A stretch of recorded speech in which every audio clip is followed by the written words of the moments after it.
Hi friends, नमस्कार दोस्तों। आज बात कर रहे हैं सूर्य नमस्कार के बारे में। दोस्तों, सूर्य नमस्कार एक योग अभ्यास है जिसमें 12 योगासन शामिल हैं। यह एक प्राचीन भारतीय व्यायाम पद्धति है जिसे सूर्य देव को प्रणाम करने या नमस्कार करने के रूप में माना जाता है। सूर्य नमस्कार में 12 चरण होते हैं जिन्हें अलग अलग आसनों के रूप में पहचाना जाता है। यह अभ्यास सूर्य की ऊर्जा को शरीर में प्रवाहित करने के लिए किया जाता है, इसलिए के समय पे करेंगे तो यह सबसे अच्छा माना जाता है। सूर्य नमस्कार कैसे करें? इसके 12 चरण होते हैं। सूर्य नमस्कार के 12 चरण होते हैं। पहला वो प्रार्थना मुद्रा, जिसे बोलते हैं प्रणाम आसन, नमस्कार आसन भी कह सकते हो। इसमें पहले सीधे खड़े हो जाएं, दोनों पैरों को एक साथ रखें और हथेली को छाती के सामने लाएं, जैसे कि इस वीडियो में आप देख रहे हैं, और सामने लाके हाथ जोड़कर प्रार्थना मुद्रा में खड़े हो जाएं। तो इसे क्या बोलेंगे? प्रार्थना मुद्रा या प्रणाम आसन। दूसरे नंबर पे जो है वो है हस्त उत्थान आसन। हाथ को धीमे धीमे ऊपर उठाना, मतलब श्वास को लेते हुए अपने दोनों हाथों को ऊपर की ओर पीठ को सीधा रख के उठाना चाहिए। हथेली को ऊपर की ओर उठाना है, तो इसे क्या बोलते हैं? हस्त उत्थान आसन, मतलब हाथ को ऊपर उठाना। ये दूसरा चरण होता है। तीसरा चरण होता है हस्तपाद आसना। हस्तपाद आसन का मतलब ये होता है कि हाथों को पैरों से छूना, श्वास को छोड़ते हुए धड़ को आगे की ओर, श्वास को छोड़ते हुए धड़ को आगे की ओर झुकाते, हाथों को जमीन पर रखें या फिर पैरों को के पास की ओर सिर को घुटनों से टच करना है या उसके पास लाना है। तो ये क्या हो जाएगा? हाथ से पैरों को छूने पे आपका जो सर होता है घुटनों को टच करेगा, उधर झुकेगा, तो इसी को पाद हस्त आसन। चौथा चरण होता है वो है अश्व संचालन आसन, मतलब अश्व मुद्रा। इस मुद्रा में आप श्वास को लेते हुए दाएं पैर को पीछे की ओर ले जाएं और बाएं पैर को आगे की ओर रखें और घुटने को जमीन से उठाएं।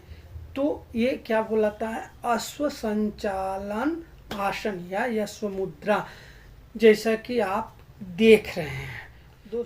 दोस्तों 5वें नंबर पे आता है पर्वत आसना। पर्वत आसन मतलब पर्वत मुद्रा। श्वास को छोड़ते हुए दाएं पैर को जमीन से उठाएं और दोनों हाथों और पैरों को एक सीधी रेखा में रखें, जैसा कि एक पर्वत दिखाई देता है। तो जैसा कि आपने वीडियो में देख रहा है, उसे हम पर्वत मुद्रा या पर्वत आसन कहते हैं। उसके बाद आता है 6ठे नंबर पे आपका अष्टांग नमस्कार।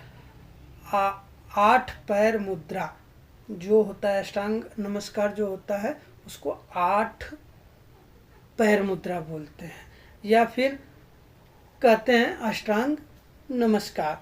मतलब श्वास को छोड़ते हुए हाथ और पैर को जमीन पर रखें, छाती को जमीन से स्पर्श करें जैसे कि दिख रहा है, और घुटनों को जमीन से उठाएं। तो यह क्या हो जाएगा? अष्टांग नमस्कार। वीडियो में जैसा दिखाया गया वैसे करना है। और 7वें नंबर पे होता है भुजंगासन।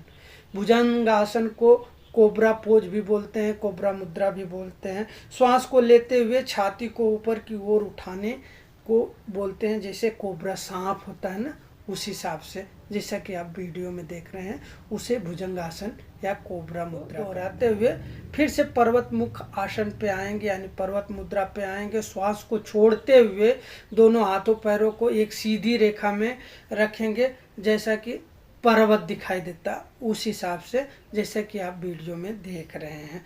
अब फिर से अश्व संचालन आसन या अश्व मुद्रा। श्वास को लेते हुए बाएं पैर को पीछे की ओर लें, जाएं और दाएं पैर को आगे की ओर रखें और घुटने को जमीन से उठाएं।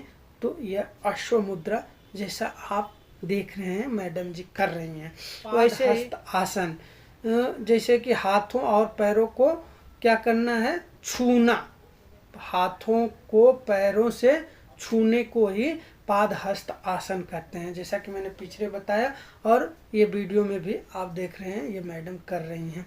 श्वास को छोड़ते हुए धड़ को आगे की ओर झुकाएं और हाथों को जमीन पे या फिर पैरों के पास रखें और सिर को घुटनों के पास ले जाएं, उसी को पाद हस्त आसन कहते हैं। और जो 11 नंबर पे आता है आसन, वो आता है उत्थान आसन, जैसा कि दूसरे नंबर पे था। जो 11 नंबर पे आता है हस्त उत्थान आसन, मतलब ऊपर उठाना, किसको, दोनों हाथों को ऊपर उठाने को ही बोलते हैं हस्त उत्थान आसन। इसमें सांस को लेते हुए दोनों हाथों को ऊपर उठाएं और पीठ को सीधा रखें, हथेलियों को ऊपर की ओर रखें। यह हस्त उत्थान आसन बोला जाता है। प्रणाम या प्रार्थना मुद्रा, फिर से हाथ को जोड़ते हैं, श्वास को छोड़ते हुए हथेलियों को छाती के सामने जोड़कर प्रार्थना मुद्रा में आ जाते हैं। तो इसे प्रार्थना या नमस्कार मुद्रा बोलते हैं। दोस्तों, सूर्य नमस्कार के लाभ कौन कौन से होते हैं? नमस्कार करने से आपको 3 तरह से मेनली लाभ होते हैं। पहला जो होता है शारीरिक लाभ होता है, दूसरा मानसिक लाभ होता है और तीसरा जो होता है आध्यात्मिक लाभ होता है।